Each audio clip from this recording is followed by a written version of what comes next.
चलिए आज के क्लास में बीएसएससी का जो पूछा गया सवाल है वो देख लेते हैं। जैसा कि पीछे वाले क्लास में जो एएलपी वगैरह में पूछा गया था सवाल, वो पीछे वाले क्लास में कर चुके थे। आज के क्लास में हम देखेंगे बीएसएससी में जो पूछा गया सवाल है, पीछे वाले मतलब पिछले वर्ष में जो पूछा गया है उसको आज हम कवर करेंगे। चलिए स्टार्ट करते हैं। ऑक्सीजन के एक अणु का द्रव्यमान कितना होता है? ऑक्सीजन का जो परमाणु संख्या है वो कितना? ऑक्सीजन का जो परमाणु क्रमांक यानी परमाणु संख्या वो कितना हो जाएगा? 8। ऑक्सीजन को हम लिखते हैं O2, तो इसका जो द्रव्यमान हो जाएगा वो कितना हो जाएगा? O2। इसका जो द्रव्यमान होता है वो 16। ऑक्सीजन 2 गो है तो 16 दूनी यानी 16 2 गो होगा, तो यानी 16 दूनी 32 हो जाएगा। तो इसका जो परमाणु यानी इसका जो द्रव्यमान हो जाएगा कितना? 32 हो जाएगा। एक एंगस्ट्रॉन बराबर जो होता है 6.022 गुने 10 पर पावर 23 एटम या फिर मॉलिक्यूल कहिए या फिर आयन कहिए। 6.022 गुने 10 पर पावर यानी 23 एटम कहिए या फिर मॉलिक्यूल कहिए, यानी एक एंगस्ट्रॉन बराबर होता है। चलिए आगे। ये आपका जो 16 जो दिया हुआ है ये ऑक्सीजन का यानी एक ऑक्सीजन को मूल रूप से लिखाता है O2, तो ये 16 मत मारिएगा, इसका जो 32 हो जाएगा। इसका आंसर जो होगा वो 32, क्योंकि ऑक्सीजन का एक जो अणु यानी एक ऑक्सीजन O2 जो लिखाता है, क्योंकि इसमें 2 ऑक्सीजन रहता है। एक ऑक्सीजन का जो होता है वह 16 ग्राम रहता है, तो 2 ऑक्सीजन है तो 16 दूनी यानी 32 ग्राम हो जाएगा ऑटू का जो द्रव्यमान हो जाएगा। अणुओं की गतिज ऊर्जा का बढ़ता हुआ क्रम, यानी पूछ रहा है कि गतिज जो ऊर्जा है, काइनेटिक एनर्जी है, वो किसमें सबसे अधिक है? गतिज ऊर्जा किसमें सबसे अधिक हो जाएगा? यानी बढ़ता हुआ क्रम कहने का मतलब है कि सबसे कम उसके बाद फिर यानी ज़्यादा जाएगा। इस सबसे कम होगा किसमें? ठोस में, उसके बाद फिर द्रव में, उसके बाद फिर गैस में। गैस में जो है वो गतिज ऊर्जा सबसे अधिक रहता है। आप सभी लोग जानते होंगे कि गैस में गतिज ऊर्जा सबसे अधिक रहता है। किसमें? तो गैस में गतिज ऊर्जा सबसे अधिक रहता है। और आपसे पूछ लेगा कि काइनेटिक एनर्जी बराबर क्या चीज़ होता है? Half m v square. Kinetic energy को कहते हैं यानी गतिज ऊर्जा काइनेटिक एनर्जी को ही कहा जाता है, जो कि हाफ एम वी स्क्वायर होता है। निम्नलिखित में से किस अम्ल के यानी एकत्रित होने से मांसपेशियों में थकान महसूस होता है? तो लैक्टिक एसिड के जमाव होने के कारण ही जो हमारे मांसपेशियों में यानी थकान अनुभव होता है। किसके? तो लैक्टिक एसिड के जमाव होने के कारण। एसिटिक एसिड, आप सभी लोग जानते होंगे कि एसिटिक एसिड जो है वो सिरका में पाया जाता है। सिरका में एसिटिक एसिड पाया जाता है। नाइट्रिक एसिड का जो होता है HNO3, इसका यानी सूत्र होता है HNO3। और एसिटिक अम्ल का होता है C2H5। एसिटिक अम्ल का C2H5 हो, तो इसका आंसर जो हो जाएगा वो लैक्टिक यानी एसिड के कारण ही हमारे मांसपेशियों में थकान अनुभव होता है। अगला है, विसर्जन नली में कैथोड किरणों को उत्पन्न करने के लिए कौन सा वायुदाब सही है?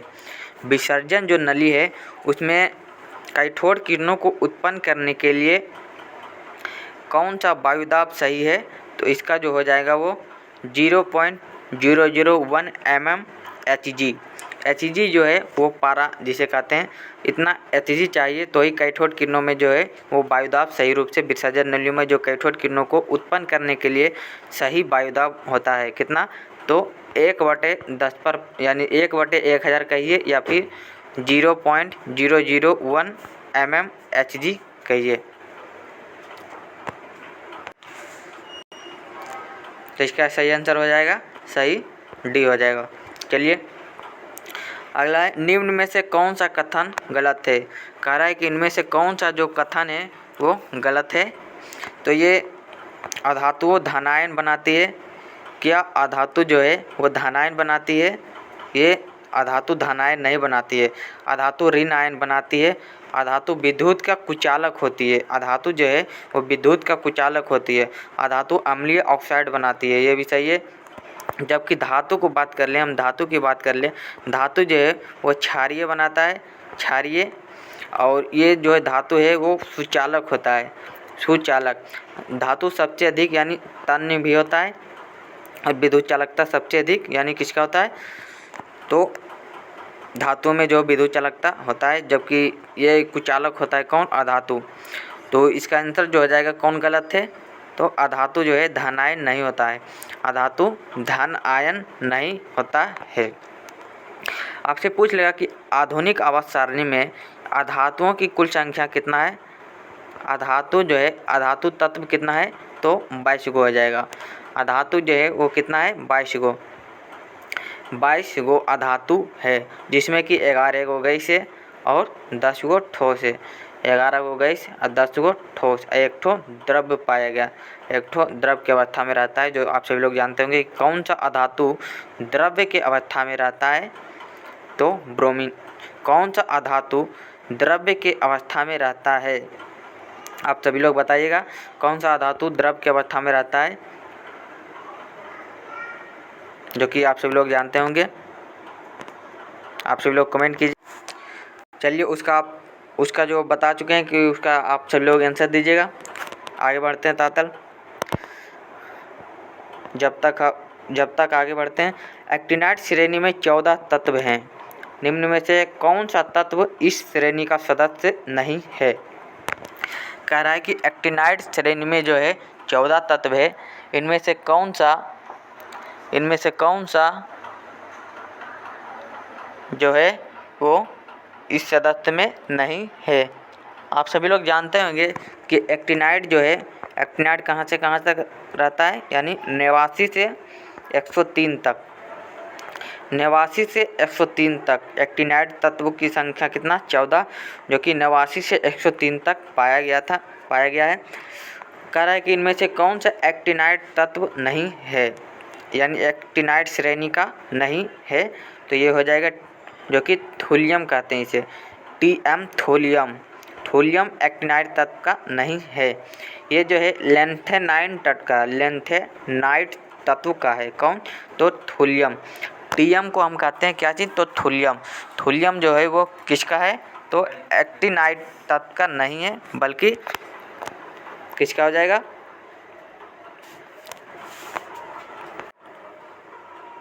थोलियम जो है वो लेंथेनाइट तत्व का हो जाएगा, थोलियम। तो इसका सही आंसर यानी थोलियम हो जाएगा। निम्न में से कौन सा कथन सही है, कह रहा है कि इनमें से कौन सा जो कथन है वो सही है। ठोस CO2 को सूखा बर्फ के रूप में जाना जाता है। कह रहा है कि जो CO2 है, ठोस CO2 को क्या सूखा बर्फ के रूप में जाना जाता है, ये कह रहा है। तो ये आप सभी लोग जानते होंगे कि CO2 को, जो ठोस CO2 रहता है, उसको सूखा बर्फ के रूप में जाना जाता है, तो ये सही हो जाएगा। ठोस CO2 को सीधे तरल रूप में बदल जाता है तरल रूप में, तो ये गलत हो जाएगा, क्योंकि ठोस जो CO2 रहता है वो सीधे तरल रूप में नहीं बदलता है। अगला है कि ठोस CO2 सीधे तौर पर यानी गैस के रूप में बदल जाते हैं। हाँ, ये सही है, क्योंकि CO2 जो कार्बन डाइऑक्साइड है, सीधे जो ठोस CO2 है वो गैस के रूप में बदल सकते हैं, और इसे ही कहा जाता है यानी सूखा बर्फ।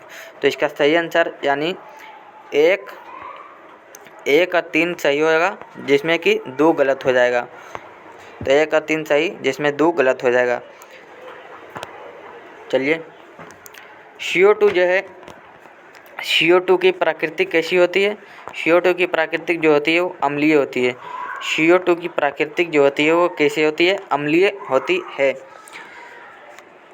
जो शीतल जल या फिर पेयजल कहिए, इसमें जो CO2 यानी मिला दिया जाता है, CO2 पदार्थ जो होता है किसमें, तो पीतल यानी जिसे कहते हैं शीतल जल जो पीते हैं हम सभी लोग, जिसे कहते हैं सोडा वाटर, उसमें जो है CO2 होता है। NaCl के घोल में लवण का सांद्रता बढ़ने पर निम्नलिखित में से किस गुण धर्म के परिवर्तन न होने की आशा यानी करेंगे। ये कह रहा है कि NaCl के घोल में जो लवण है, लवण का सांद्रता बढ़ने पर निम्नलिखित में से किस गुण धर्म के परिवर्तन न होने की आशा, यानी कि किसमें यानी गुण धर्म परिवर्तन में नहीं होने की आशा रहता है। तो ये तो pH में मान में परिवर्तन होगा, घनत्व में भी होगा, वायु चालकता में भी होगा, लेकिन अपवर्तनांक में जो है इसमें कोई यानी परिवर्तन का आशा नहीं है, क्योंकि इसमें अपवर्तनांक का कोई अपवर्तनांक वगैरह ही नहीं यानी होता है, क्योंकि NaCl में कोई अपवर्तनांक नहीं होता है। आप सभी लोग जानते होंगे कि सर्वाधिक अपवर्तनांक किसका होता है, हीरा का, जो कि 2.42 होता है हीरा का अपवर्तनांक। जल का अपवर्तनांक होता है 1.33। तो इसका सही आंसर हो जाएगा अपवर्तनांक। NaCl जो है, NaCl pH मान अगर जो NaCl के घोल में अगर जो लवण का सांद्रता बढ़ाने से pH मान का जो है वो बढ़ जाता है। pH मान जो होता है वो बढ़ जाता है। NaCl में अगर जो आप लवण डाल दीजिएगा तो उसका जो pH मान होता है वो क्या चीज़ होता है, बढ़ जाता है। उसका जो NaCl में जब आप लवण डालिएगा तो उसका जो pH मान होता है वो बढ़ जाता है, लेकिन ताप जो बढ़ाने पर आपको पूछ लेगा कि ताप बढ़ाने पर अपवर्तनांक क्या चीज़ होता है। ताप अगर जो आप बढ़ाइएगा तो अपवर्तनांक जो है वो घट जाएगा, अपवर्तनांक घट जाएगा। टेम्परेचर बढ़ाने पर अपवर्तनांक घट जाता है।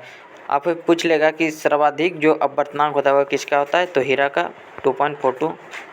चलिए आगे चलते हैं। लाइकोपोडियम यानी ट्रैकियोफाइटा के किस संघ का सदस्य है। लाइकोपोडियम यानी ट्रैकियोफाइटा के किस उपसंघ का सदस्य है, तो ये हो जाएगा लाइकोप्सिडा। इसका सही आंसर हो जाएगा लाइकोप्सिडा। लाइकोपोडियम जो है इसका हिंदी वर्ड जो होता है वो नागबेली होता है। इसका हिंदी अर्थ होता है नागबेली। लाइकोपोडियम का जो हिंदी वर्ड होता है वो क्या चीज़ होता है, नागबेली हो जाएगा। लाइकोपोडियम का हिंदी वर्ड होता है नागबेली।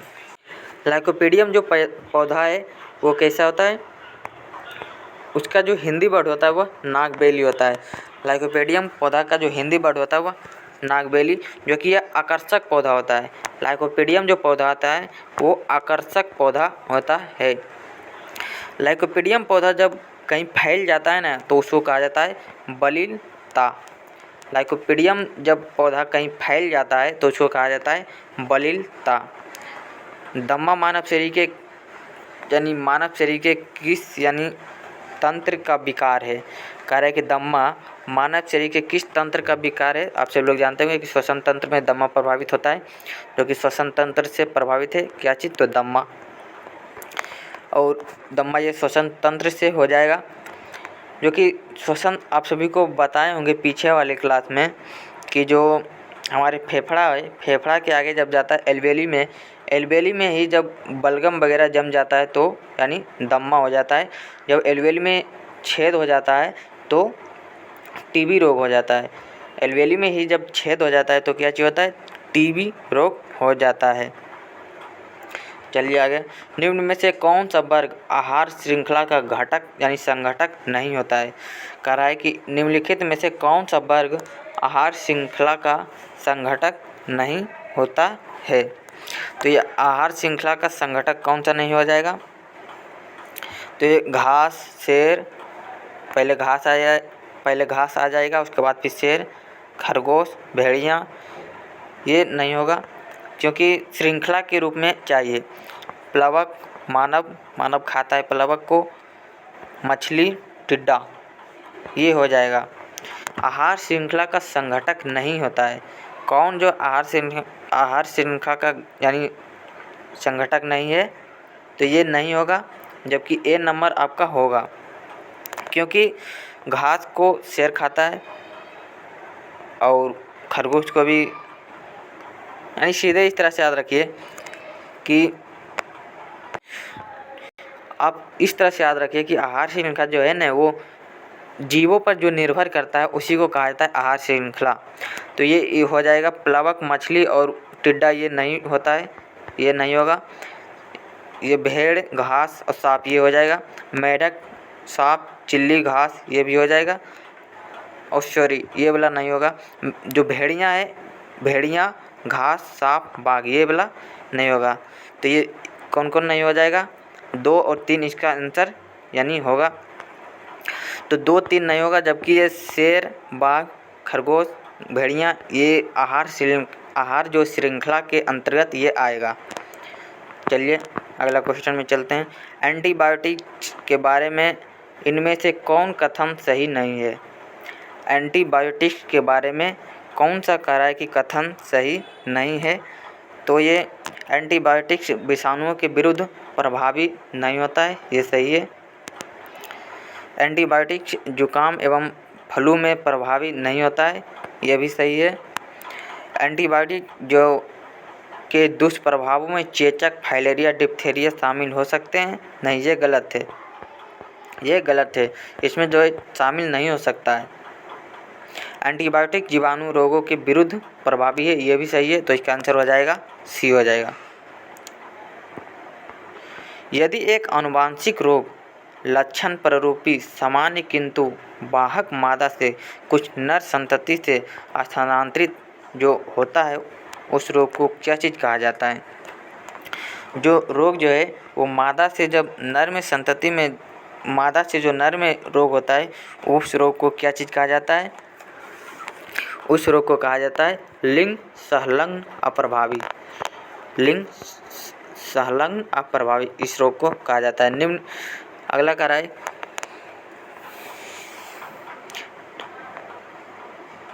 निम्नलिखित कथनों में से कौन सा कथन सही नहीं है? कौन सा कथन सही नहीं है? सभी हरे पौधों और नीले हरे शैवाल उत्पादक होते हैं, ये सही है, क्योंकि सभी जो हरे पौधे हैं और नीले जो हरे शैवाल हैं वो उत्पादक होते हैं। हरे पौधे अपना भोजन कार्बनिक यौगिक से बनाते नहीं, ये गलत है, ये गलत है, क्योंकि हरे पौधे जो है अपना भोजन कार्बनिक पदार्थों से नहीं बनाते हैं, बल्कि खुद बनाते हैं। उत्पादक स्वयं अपना भोजन अकार्बनिक यानी यौगिकों से तैयार करते हैं, ये सही है। पौधे और ऊर्जा को रासायनिक ऊर्जा में बदलता है। पौधे जो है ऊर्जा को रासायनिक ऊर्जा में बदलता है, क्या जो पौधे हैं वो ऊर्जा को रासायनिक ऊर्जा में बदलता है, तो ये भी सही है, तो इसका आंसर हो जाएगा बी, क्योंकि बी गलत है। HIV का इलाज नहीं होने पर, जब HIV का इलाज सही समय पर नहीं होगा तो क्या चीज़ होगा? HIV का जब इलाज नहीं होगा तो एड्स हो जाएगा। HIV का जब इलाज सही समय पर नहीं होगा तो एड्स हो जाएगा। एड्स का जो फुल फॉर्म होता है क्या चीज़? Acquired immunodeficiency syndrome. Acquired immunodeficiency syndrome AIDS का फुल फॉर्म होता है। HIV जो संक्रमित रहता है उसको अगर जो सही समय पर इलाज नहीं होगा तो एड्स नामक रोग हो जाएगा। प्लेग, आप सभी लोग जानते होंगे कि प्लेग जो है चूहा से फैलता है, चूहा से प्लेग फैलता है। कैंसर जब सेंट्रोसोम अनियमित कोशिका विभाजन करता है तो कैंसर का रूप ले लेता है। अनियमित कहने का अर्थ है कि जब सेंट्रोसोम, आपसे पूछेगा कि सेंट्रोसोम कहाँ विभाजन नहीं करता है, तो ब्रेन में सेंट्रोसोम नहीं पाया जाता है, और लीवर में जो है सबसे अधिक सेंट्रोसोम पाया जाता है। कहाँ? तो लीवर में सबसे अधिक सेंट्रोसोम पाया जाता है। चलिए आज फर्स्ट वाला जो सेट था उसको हम समाप्त कर चुके हैं, यानी BSSC का जो भी जितना भी साइंस का क्लास था हम समाप्त कर चुके हैं। बाकी बात आगे वाले क्लास में चलेगा। सभी को जय हिंद, जय भारत।